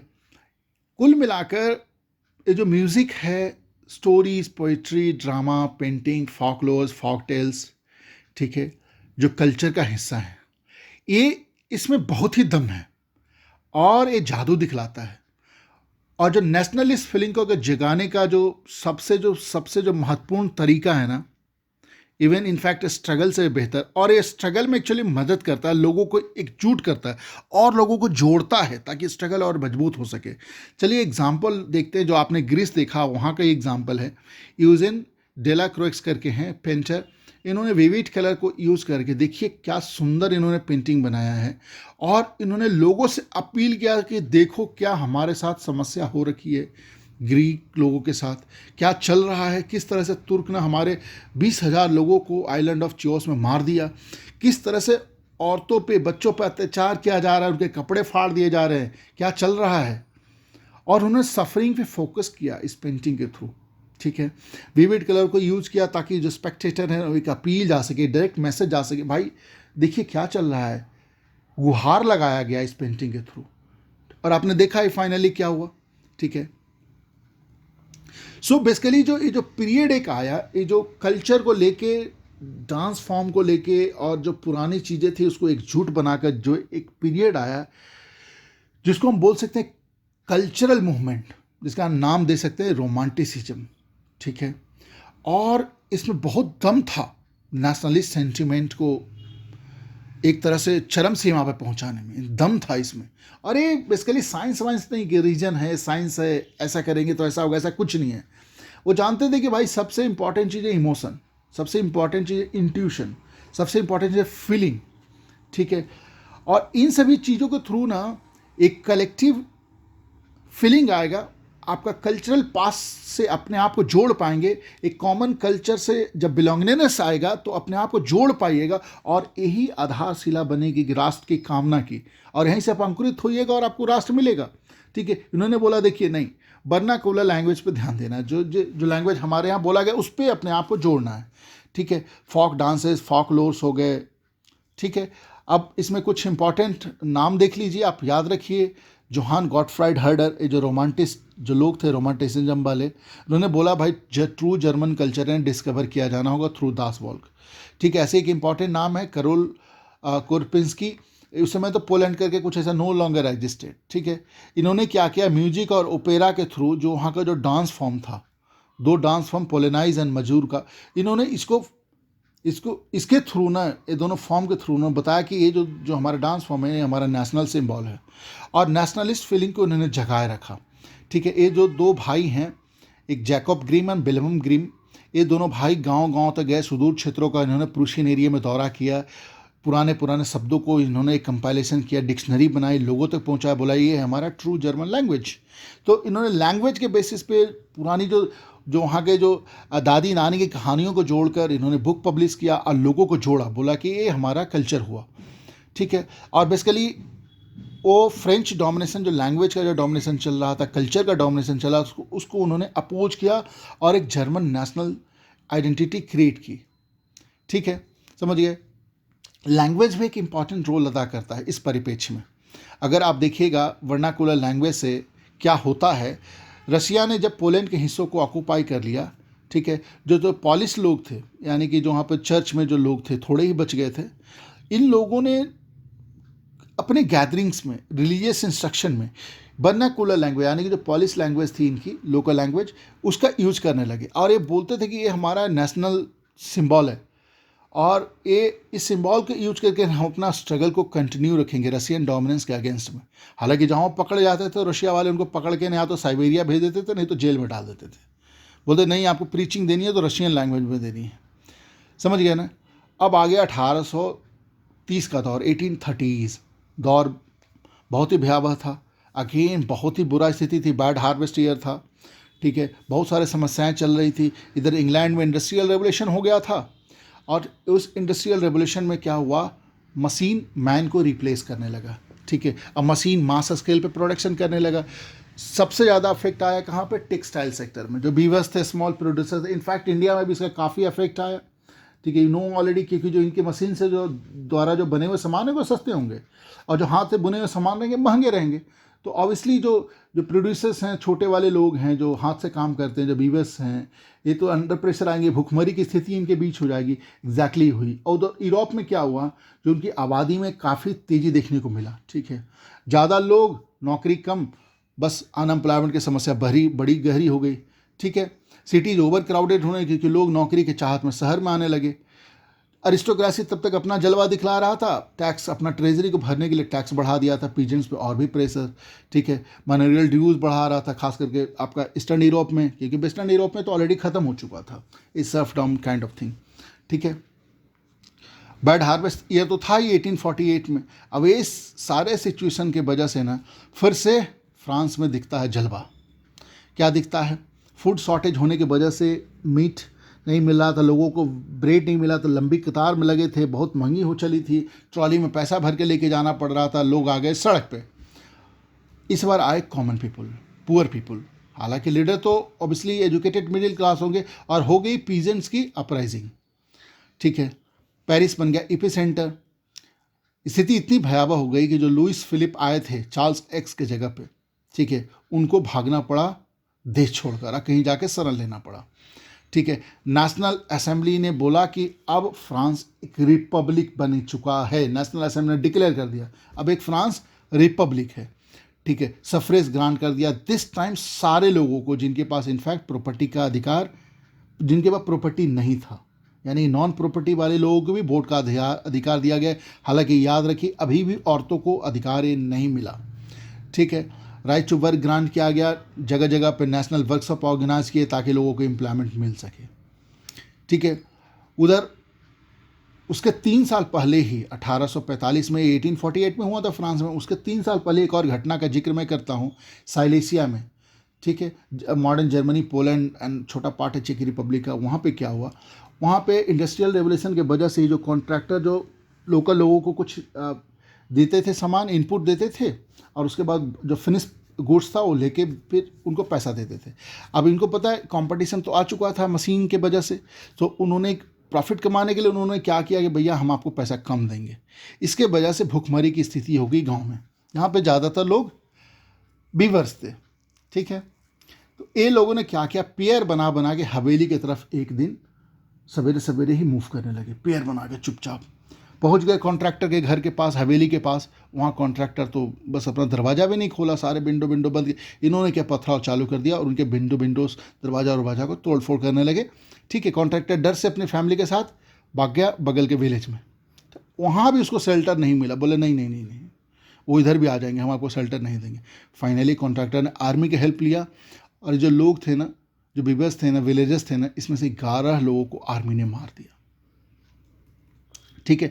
अब आपको एक बात तो याद होगा, मेटरनिच भाई साहब तो आपको याद होंगे जो क्या बोले थे, ऑस्ट्रियन चांसलर क्या बोला था उन्होंने कि जब फ्रांस में कुछ होता है, जब छींकता है तो पूरे यूरोप को सर्दी लग जाती है। हुआ फ्रांस में 1848 में, आपने देखा ही क्या हुआ, पीजेंट अपराइजिंग हुआ था, तब तो छींक लगनी है। अब देखते छींक कहाँ लगा। अब छींक लगा जगह जगह पे, जैसे जर्मनी में, इटली में, पोलैंड में, ऑस्ट्रियो हंगेरियन एम्पायर में। ये जो मर्द और औरत थे, जो बोल सकते हैं कि लिबरल नेशनलिस्ट जो थे, जो मिडिल क्लास था, एजुकेटेड मिडिल क्लास था, सब डिमांड रखने लगे भैया नेशनल यूनिफिकेशन होना चाहिए through constitutional method. National unification, ध्यान रखिएगा, यहाँ से ही कुछ चेंजेज आने लगा। अब है ना, जो बात थी पहले फ्रीडम और डेमोक्रेसी की, उससे थोड़ा जो नेशनलिस्ट तो अलग हटने लगे, और मन में आने लगा देश प्रेम। हम एक कल्चर से बिलोंग, क्योंकि रोमांटिस्ट लोगों ने ऐसा कर दिया था, सिचुएशन क्रिएट कर दिया था कल्चर के नाम पे, भला हम लोग एक हैं। और दिमाग में क्या आइडिया इनके आ गया, नेशनल यूनिफिकेशन। अबे भैया हमें ना एकजुट होना नेशन के आधार पे, ठीक है। और इधर ना जो पॉपुलर अनरेस्ट चल रहा था, इसका लिया उन लोगों ने सहारा, बोला कि पॉपुलर अनरेस्ट ऑलरेडी चल रहा है, ठीक है। इन लोगों ने भी क्या किया, इसको पॉपुलर अनरेस्ट का सहारा लिया और डिमांड रख दी नेशन स्टेट की, नेशनल यूनिफिकेशन का।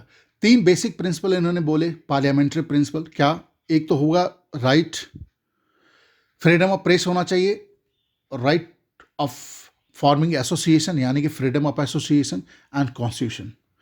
3 इन्होंने रख दिए बातें, ठीक है। अब जर्मन एरिया में देखिए क्या हुआ, प्रूशिया में जो जर्मन स्पीकिंग एरिया था, वहाँ पे ऑलरेडी ना ढेर सारे पॉलिटिकल एसोसिएशन उभर के ऑलरेडी आ चुके थे, ठीक है, led by wealthy middle class obviously, because they were educated, they were having wealth, ठीक है।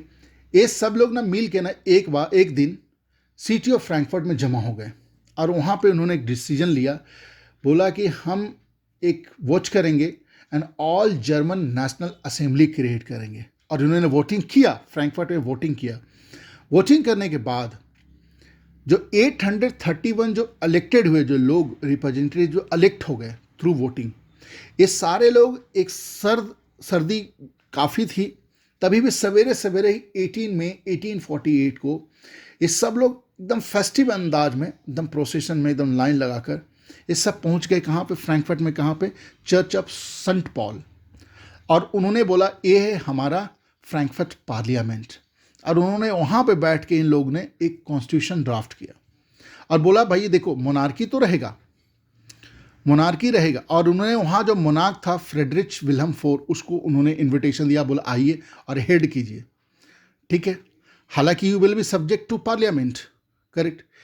ये जो किंग ऑफ प्रूशिया थे, इन्होंने, भाई साहब ने मना कर दिया, बोला ऐसा नहीं, ऐसा नहीं, ऐसा नहीं, मैं ऐसा नहीं करूँगा। और रैदर उन्होंने क्या किया, दूसरे मोनार्क से हेल्प मांगा, ठीक है। और he opposed this elected assembly itself, ठीक है। अभी देखिए फ्रैंकफर्ट पार्लियामेंट का क्या हुआ, आपको पता है। दूसरे मोनार्क हेल्प के लिए आ गए, एरिस्टोक्रेसी इसको अपोज करने लगी, उनके पास मिलिट्री का सपोर्ट था। तो ये जो फ्रैंकफर्ट पार्लियामेंट वाले, हालांकि वेल्दी मिडिल क्लास वाले थे, कुल मिला के उनका जो सोशल बेस इरोड हो गया, उनके सपोर्ट में लोग रहे नहीं, ठीक है। और अब ध्यान रखिएगा, ये बीच बिचवा वाले लोग थे, तो नीचे वाले भी लोग इनको कंप्लीटली सपोर्ट नहीं कर रहे थे। जो वर्कर हो गए, आर्टिसन लोग हो गए, ठीक है, लैंडलेस लेबर हो गए, ये भी सपोर्ट नहीं कर रहे थे। तो कुल मिला के इनका जो सोशल बेस था ना, वही इरोड हो गया। और फाइनली आर्मी आ गई, जो बड़े बड़े जो जमींदार थे, जिनको जंकर बोला जाता था, उन सब ने फोर्स किया, मोनार्की, मिलिट्री या जंकर ने मिलकर बोला निकलो यहाँ से, चलो चलो अपने घर चलो, चलो चलो। आप ध्यान रखिएगा, इस फ्रैंकफर्ट पार्लियामेंट में भी जो लेडीज़ थी ना, हालांकि उन्होंने भी स्ट्रगल में बराबर कंट्रीब्यूशन किया था, ठीक है, बट उनको इक्वल नहीं माना गया। और उनको फर्स्ट फ्लोर पे, फ्रैंकफर्ट जो बिल्डिंग थी ना, चर्च ऑफ सेंट पॉल वाली, इसके फर्स्ट फ्लोर पे उनको डाला गया, ओनली एज ऑब्जर्वर। भाई देखिए, आप इन एरो को देखिए, एक यहाँ पे बैठी हुई हैं लेडीज़ लोग, ठीक है, ओके। तो अब हमने जब औरतों की बात कर ली है, तो थोड़ा रोल ऑफ वीमेन भी हम देख लेते हैं, एग्जाम में पूछा जाता है। औरतों ने क्या किया, they have form their own political association, including French revolution and after that also, वो करते रहे। राइट टू वोट का डिमांड करने के लिए, इक्वलिटी बिफोर लॉ का डिमांड करने के लिए उन्होंने कई एक न्यूज़पेपर स्टैब्लिश किए, ठीक है, एक्टिवली पार्टिसिपेट किया नेशनलिज्म में। जो आइडियोलॉजी जो चल रहा था, जो संघर्ष चल रहा था, उसके भी वो पार्ट एंड पार्सल थे, ठीक है। उन्होंने कहीं कहीं जगहों पे तो इनफैक्ट लीड भी लिया। जो आप फ्रेंच रेवोल्यूशन में आप देखेंगे, through salon, through Jacobin club, ठीक है, ये बैठते थे। ये हालांकि वो भी इन्फ्लुएंशियल लेडीज़ थी सलून्स में, ठीक है। वो स्प्रेड करते थे मासेस को, देखिए भाई हमें ऐसा करना है, हमें ये करना है, ठीक है। जो डेमोन्स्ट्रेशन कहीं पे होगा राजा के अगेंस्ट में, या किसी तरह का पॉलिटिकल मीटिंग होगा, वो भी पार्टिसिपेट करते थे, ठीक है। तो ये रोल ऑफ वीमेन तो इम्पॉर्टेंट था, ठीक है। हालांकि आपने देखा कि किस तरह से फ्रैंकफर्ट पार्लियामेंट को फर्स्ट फ्लोर पर बिठा रखा, तभी भी वो फुल जोश से वहाँ पे भी लगे हुए थे, है ना, अग्री, ठीक है। कुछ नाम आपको लिखने पड़ेंगे अगर क्वेश्चन कभी पूछा जाता है, जैसे आपको क्लास 9th का ही याद होगा, ओलंपे डी गॉस, फ्रेंच रेवोल्यूशन जो प्ले राइट थे, एक्टिविस्ट थे, ठीक है। एक और नाम आप दिमाग में रख सकते हैं, लुइस ओटो पीटर्स, जो कि एक वीमेन जर्नल निकालती थी, और उसके बाद एक पॉलिटिकल एसोसिएशन का स्थापना की, बेसिकली दैट वाज फेमिनिस्ट। उनका अपना राइट पाने के लिए, मर्दों के बराबर राइट पाने के लिए उन्होंने इसका स्थापना किया था। चलिए हम आगे बढ़ते हैं। हमने क्या देखा था कि ये लिबरल नेशनलिस्ट थे लोग, ये भी एकजुट हो चले थे, और रेवोल्यूशनर के थ्रू, चाहे सीक्रेट अंडरग्राउंड सोसाइटीज़ हों, इसके थ्रू ये भी दबाव क्रिएट कर रहे थे। और उधर कंजर्वेटिव्स भी जो थे ना, जो मोनार्कीज थे, अरिस्टोक्रेट थे, ऑटोक्रेट्स थे, ये ठीक है, ये भी अपने आर्मी के हेल्प से, अपने ब्यूरोक्रेसी के हेल्प से इनको दबाने में लगे हुए थे। और इनको पता था कि देखिए, दबा तो दिया हमने लिबरल मूवमेंट को, जैसे 1848 में दबा तो दिया गया, ठीक है, बट दबाने के बावजूद अब जो ओल्ड ऑर्डर था हम तो रीगेन नहीं कर पाए, वही मोनार्की वाली कंप्लीट सिस्टम। सो इन्होंने लगाया दिमाग, ये कंजर्वेटिव्स जो थे ना, इन्होंने लगाया दिमाग, और दिमाग लगाने के बाद इन्होंने क्या क्या बोला, थोड़ा थोड़ा ना इनको कंसेशन ग्रांट करो इन रेवोल्यूशनरीज को, कंसेशन बोला कैसा वाला ग्रांट करते हैं, बोला जो वेस्ट यूरोप में ऑलरेडी था ना, सर्फडम नहीं था, बॉन्डेड लेबर नहीं था, यहाँ भी आप करो एबॉलिश कर दो। तो हैबिसबर्ग जो डोमिनियन था, जो रशियन एरिया था, यहाँ पे ख़त्म कर दी गई, यानी कि ईस्टर्न सेंट्रल यूरोप के एरिया में भी। ठीक है, जो हैबिसबर्ग रूलर थे उन्होंने हंगेरियन को थोड़ी ऑटोनॉमी दी 1867 में। ठीक है, सो कुल मिला के क्या कर रहे थे, जो पहले ही पहले वेस्टर्न यूरोप में हो गया था, वो चीज़ों को लेके आने लगे सेंट्रल एंड ईस्टर्न यूरोप, ताकि लोगों को थोड़ा ना पैसिफाई किया जा सके, जो नेशनलिस्ट हैं, जो रेवोल्यूशनरी हैं, इनको थोड़ा पैसिफाई किया जा सके। ठीक है, अब यहाँ पे क्या मैं आपको एक प्रश्न पूछ सकता हूँ, क्या एक कंसेशन काफ़ी था लिबरल्स के लिए ताकि वो नेशन स्टेट बना पाएँ? Do you agree with it? No, एक कंसेशन काफ़ी नहीं थे। उनको चाहिए था आर्मी का सपोर्ट, उनको चाहिए था किंग का, क्योंकि अब वो किस रास्ते पे थे? Unification of nation. ठीक है, नेशन स्टेट का स्थापना के लिए उस रास्ते पे थे, तो उनको क्या चाहिए था? किंग का सपोर्ट हो, आर्मी का सपोर्ट हो, रिच मिडिल क्लास का सपोर्ट हो, वेल्दी पीपल तो चाहिए ही उसमें। ठीक है, क्योंकि मूवमेंट को सस्टेन करनी है। ठीक है, एग्जैक्टली अब यही हुआ 1848 के बाद। आप ओवर ऑफ यूरोप में देखें, जो नेशनलिज्म है, अब डेमोक्रेसी रेवोल्यूशन करके कुछ नहीं था, अब ये मूव कर गया किसके लिए? Unification of what we have seen already in Frankfurt parliament. ठीक है, सो अब कंजर्वेटिव्स ने भी दिमाग लगाया, एक और इन्होंने तरीका निकाला, बोला अब देखो इनकी जो फीलिंग है ना, नेशनलिस्ट वाली फीलिंग, ये हमारे लिए घाटे का सौदा नहीं होगी, क्योंकि हम तो और इफिशियंट हो जाएंगे। ठीक है, और देखिए लिबरल लोग अभी तो उनके सर पे ना भूत सवार है नेशनलिज्म का, अभी तो हमारे आर्मी में भी ज्वाइन करेंगे, इनफैक्ट उनको सैलरी नहीं भी दीजिएगा तो चलेगा। ठीक है, और ये सब करने से उन्होंने अपना अपना दिमाग लगाना शुरू किया। देखिए भाई, अगर हमारी आर्मी मजबूत होगी, जो इनके सर पे भूत सवार है, इसको यूज करके हम अपने टेरिटोरियल एक्सपेंशन का भी काम कर सकते हैं। अब देखिए कहाँ से कहाँ बात घूम गई। ये सब चीज़ों को जानने के पहले कैसे बात घूमी, हम देखते हैं कि किस तरह से, किन जगहों में किस तरह से उनका यूनिफिकेशन हुआ।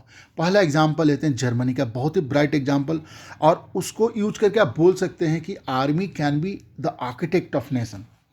जर्मनी में क्या हुआ, आपने ऑलरेडी देखा फ्रैंकफर्ट पार्लियामेंट।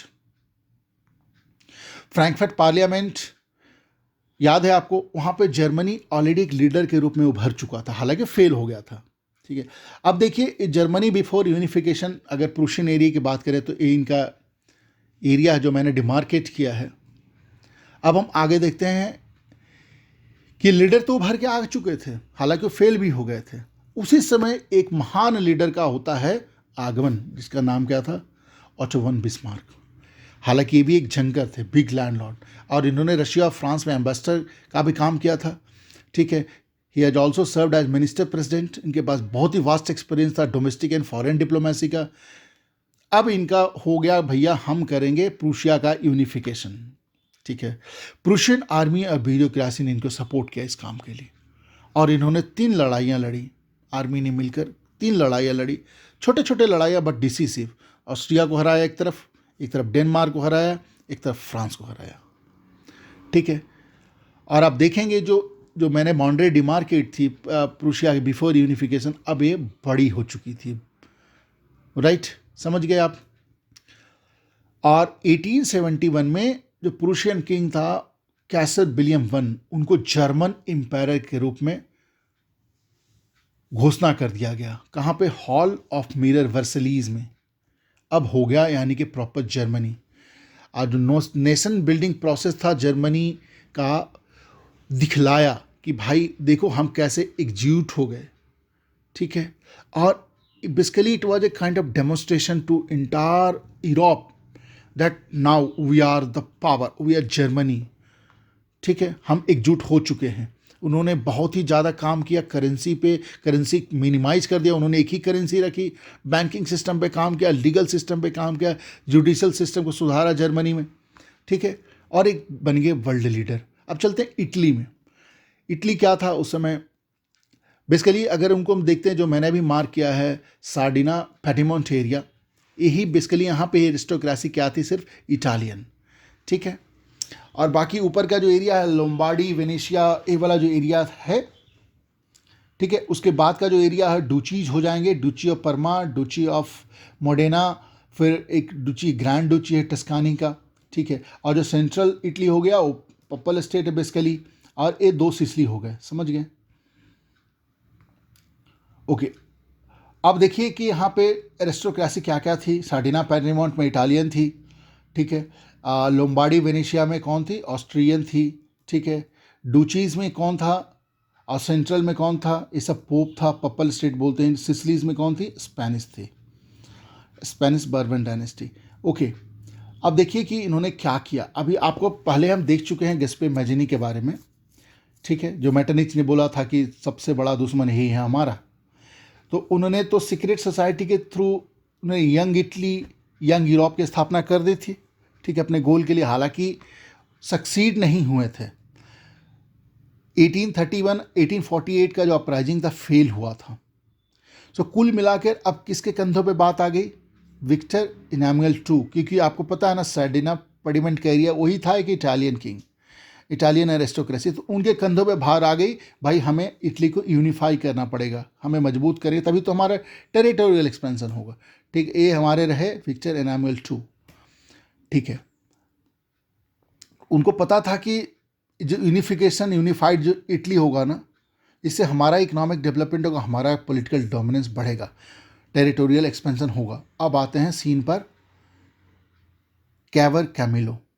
ये भी कोई रेवोल्यूशनरी नहीं थे, ना तो कोई डेमोक्रेट थे, ध्यान रखिएगा। ये भी एक इटालियन एलाइट थे। इनको इनफैक्ट इटालियन लैंग्वेज ज़्यादा तो फ्रेंच लैंग्वेज आता था, ठीक है। हालांकि एक डिप्लोमेट थे, अपना डिप्लोमेसी दिखाकर इन्होंने फ्रांस के साथ एक अलायंस बनाई, और इन्होंने 1848 में सबसे पहले 1848 में क्या किया, जो ऑस्ट्रियन जो फोर्सेस थे उसके अगेंस्ट में इन्होंने अपना प्लान चलाया, एक मुहिम चलाई। हालांकि फेल्ड, सार्डिना पेडरमंट का जो एरिया था ना, they failed, but they could get Tuscany. चलिए, अब इसके बाद फिर इन्होंने फ्रांस के सपोर्ट से, फ्रांस में राजा था नेपोलियन III, फिर से इन्होंने अटैक किया ऑस्ट्रियन फोर्सेस पे। इस बार वो जीत गए 1859 में।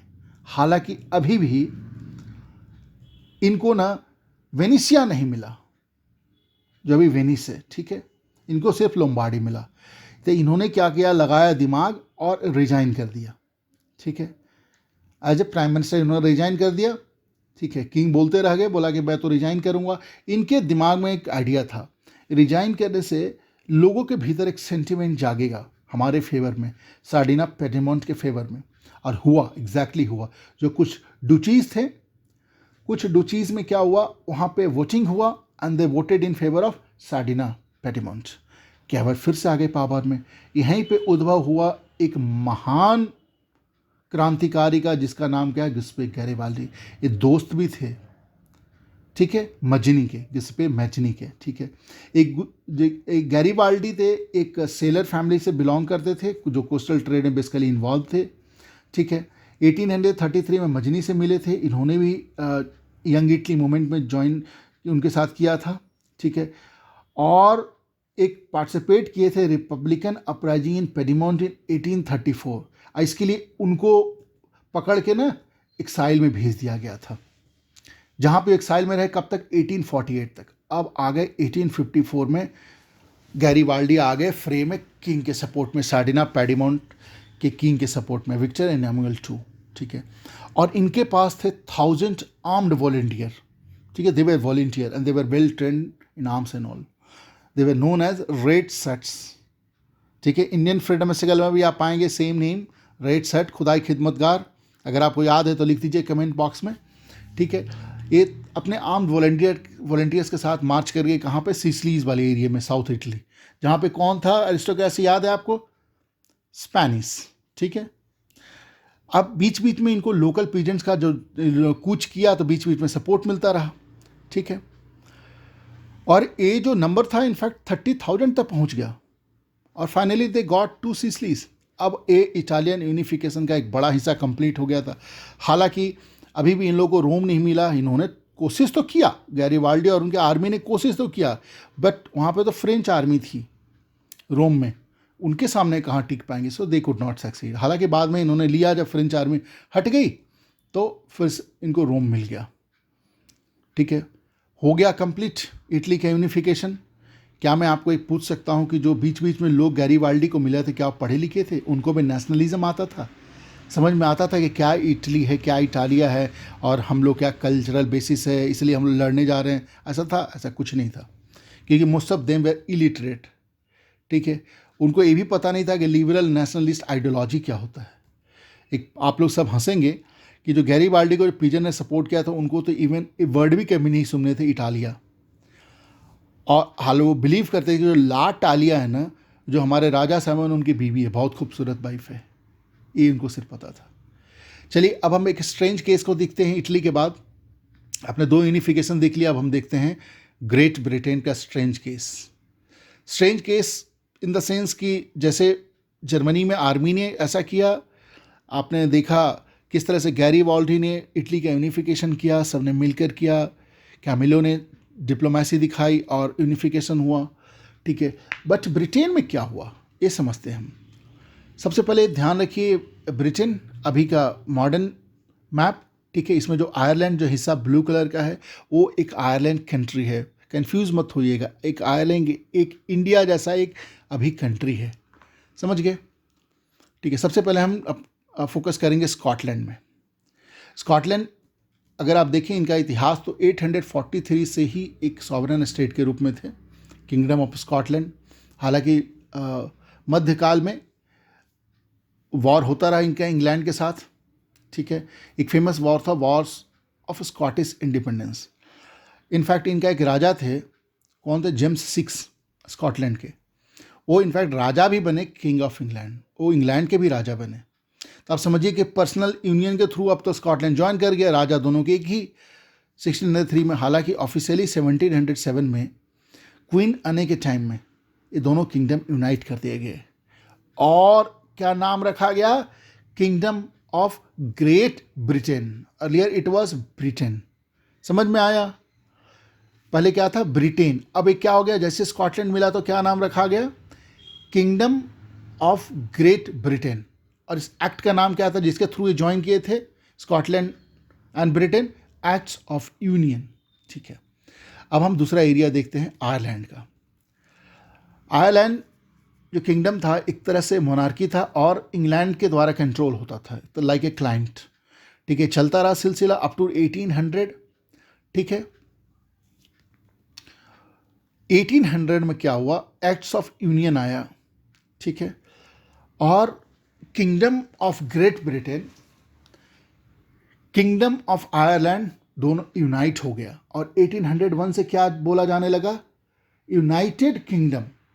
देखिए नाम क्या आया? United Kingdom of great Britain and Ireland. 1922 तक सिलसिला चलता रहा। 1922 में आयरिश फ्री स्टेट स्थापित हुई। 3 year of Irish war of independence famous था, जिससे इंडियन फ्रीडम स्ट्रगल वालों ने कुछ ना कुछ सीखा। ठीक है, between Irish Republic and British crown forces के बीच में वार हुआ। ठीक है, और जीत गए और ये अलग हो गए। हालांकि इनके 32 काउंटी से टोटल, मतलब काउंटीज मतलब स्टेट। ठीक है, हालांकि उसमें से 6 काउंटीज ने वोट कर दिया इंग्लैंड के फेवर में ही, ब्रिटेन के फेवर में ही। ठीक है, 1937 तक ऐसे ही फ्री स्टेट रहे। 1937 में जाकर कॉन्स्टिट्यूशन के थ्रू बोला कि भैया हम आयरलैंड हैं, एक कंट्री है, नॉट ए फ्री स्टेट। ठीक है, अब चलिए एक छोटे हिस्से को देखते हैं, जो हिस्सा है वेल्स। वेल्स में देखिएगा, वेल्सिस किंगडम था। ठीक है, इनका चलते रहता था तू मैं विथ ब्रिटेन। ठीक है, कभी ये उधर घुस गए, कभी ये इधर घुस गए। इंटरनल स्ट्रगल भी चलता था, एक्सटर्नल प्रेशर भी था। ठीक है, बाद में जाकर धीरे धीरे जो वेल्स किंगडम है ना, कंप्लीटली इंग्लिश क्राउन के अंडर में आ गया। ठीक है, 1282 में जब वहाँ का एक राजा था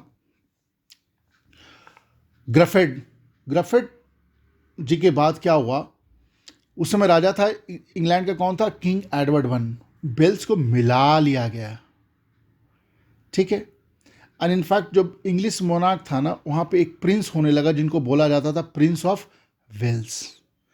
बट ऑफिशियली अगर आप देखें तो जब स्कॉटलैंड मिली तो इनको ये भी पार्ट बन गए किंगडम ऑफ ग्रेट ब्रिटेन 1707 में।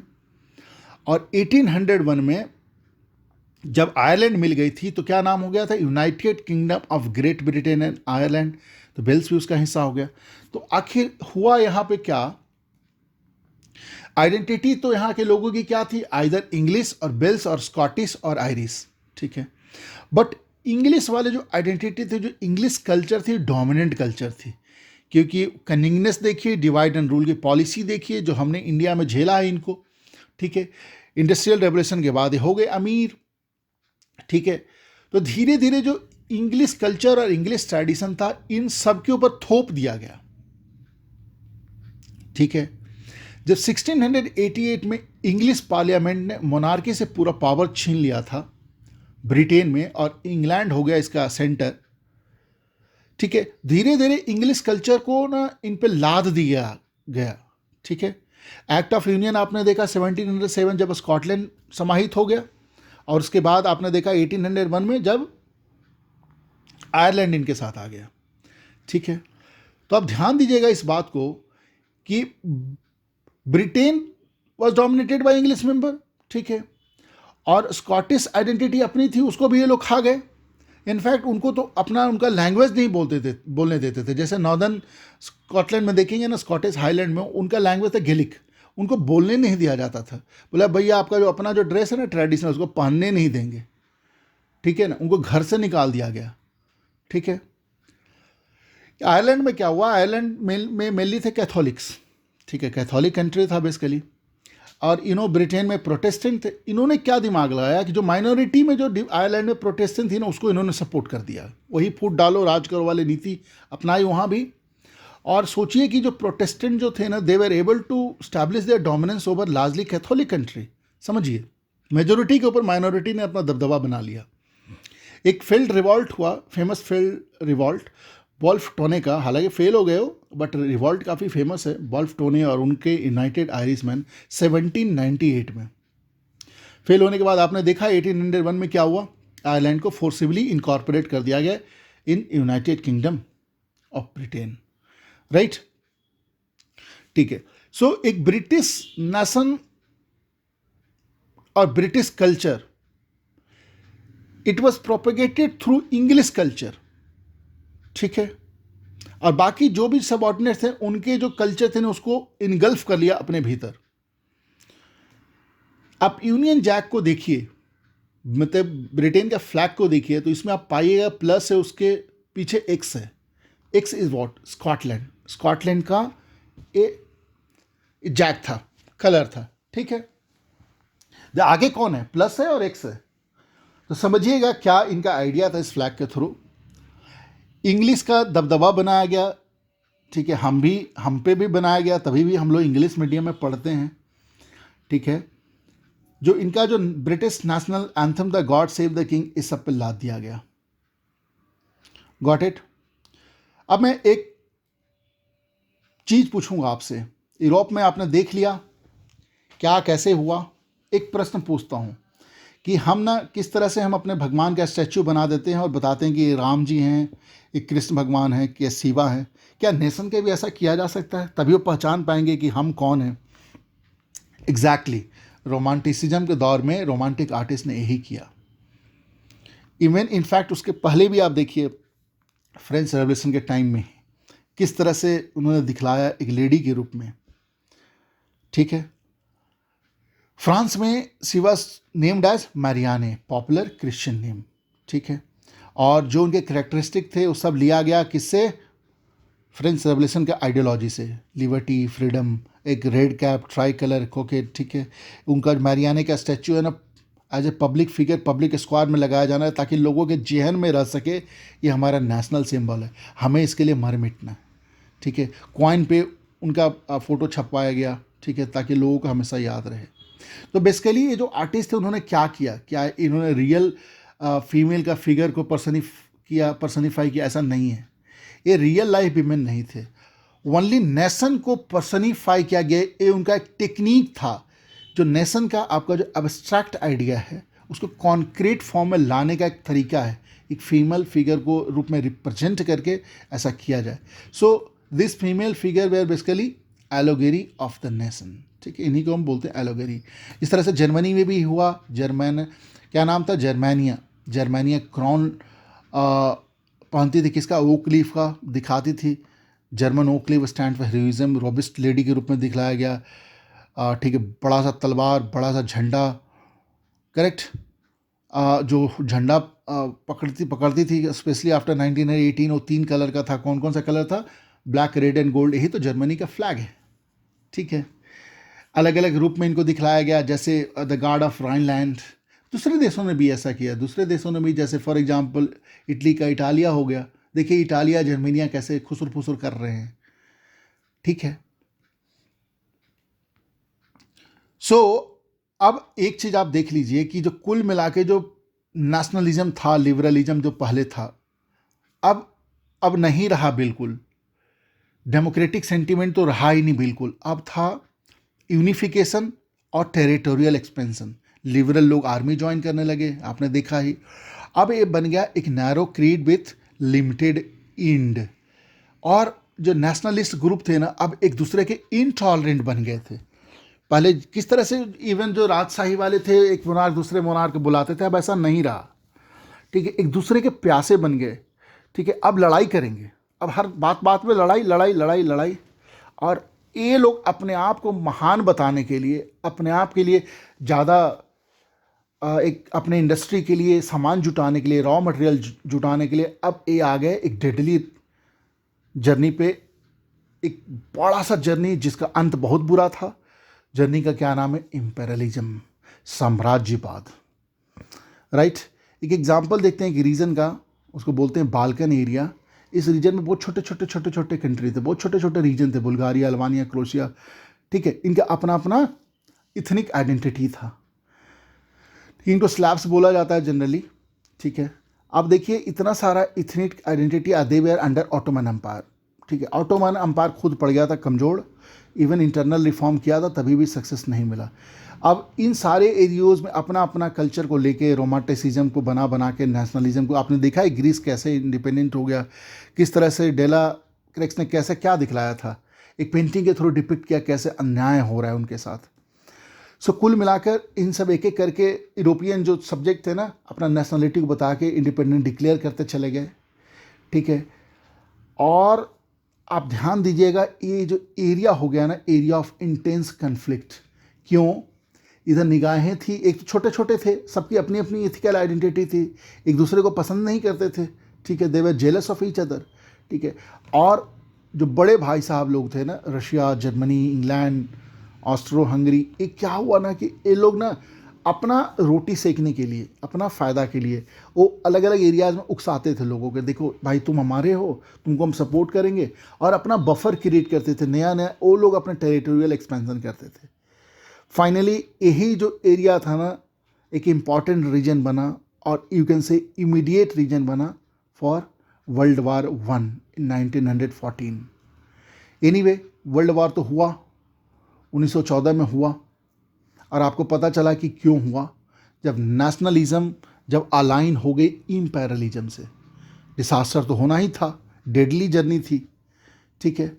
तब तक दुनिया के और दूसरे country means other than Europe, I am talking about India and other countries, ठीक है, ये ऑलरेडी इम्पेरियलिज्म के साम्राज्यवाद के तहत इनको कॉलोनी बना दिया गया था। वो लोग भी इन यूरोपियन पावर्स को अपोज करने लगे, क्योंकि finally they were also nationalist. और वो नेशनलिस्ट इसलिए थे कि वो भी अपना इंडिपेंडेंट नेशन स्टेट बनाना चाहते थे, वो आज़ादी चाहते थे एज ए नेशन स्टेट। जैसे हमने शुरू में आपको वीडियो में दिखलाया किस तरह से हमने अंग्रेज़ को कॉमन इनेमी माना, और सब ने फ्रीडम स्ट्रगल में, चाहे वो किसान हो, चाहे औरत हो, चाहे मिडिल क्लास हो, चाहे वेल्दी पीपल हो, चाहे बिग इंडस्ट्रियलिस्ट हो, ठीक है, सब बढ़ चढ़ के हिस्सा लिए। एंड फाइनली एक जो कॉमननेस आता है, कलेक्टिव नेशनल यूनिटी आती है। अगर हम अपने कंट्री की बात करें, जो कॉलोनीज थे उसमें आप अगर आप देखिएगा, सो ये जो collective national unity, it was फॉज against imperialism. यहाँ पे कॉज क्या बना? साम्राज्यवाद का विरोध, और हम अपने आप का आज़ादी चाहते थे, ठीक है। हालांकि जैसे यूरोप ने किया, जैसे हमने देखा इटली में, जर्मनी में, हमने ऐसा कुछ नहीं किया, ना तो किसी ने भी ऐसा कुछ नहीं किया। सो जो यूरोपियन आइडिया था ना नेशनलिज्म का, it was nowhere replicated, सब जगह लोगों का ना अपना अपना नेशनलिज्म का मतलब था, अपना अपना वैरायटी था, सब ने अपना अपना अपने अनुसार से इसको डेवलप किया। ठीक है, क्या हम भारत ने आज़ादी के बाद 1947 के बाद कहीं पे टेरिटोरियल एक्सपेंशन के लिए कहीं हम चढ़ाई करने लगे? नेशनलिज्म जो हमारा, क्या हम इम्पेरियलिस्ट बन गए? ऐसा कुछ नहीं है, हमने ऐसा कुछ नहीं किया। ठीक है, हालांकि एक चीज़ हमें याद रखना पड़ेगा, जो पूरा हमने वीडियो देखा, एक चीज़ याद रखना पड़ेगा कि ये जो आइडिया था ना कि जो सोसाइटीज़ ना एक नेशन स्टेट के रूप में ऑर्गेनाइज होना चाहिए, this idea probably every corner of this world has been accepted as natural and universal। सबने एक्सेप्ट किया इसको। अब नेशन स्टेट्स का ही रहता है, हर कंट्री अपने आप को एक कंट्री बोलता है, इंडिपेंडेंट राष्ट्र बोलता है। ठीक है दोस्तों, तो अब हमारा हो गया वीडियो का एंड। ठीक है, एंड आई होप आप इस वीडियो को पूरी तरह समझ गए होंगे।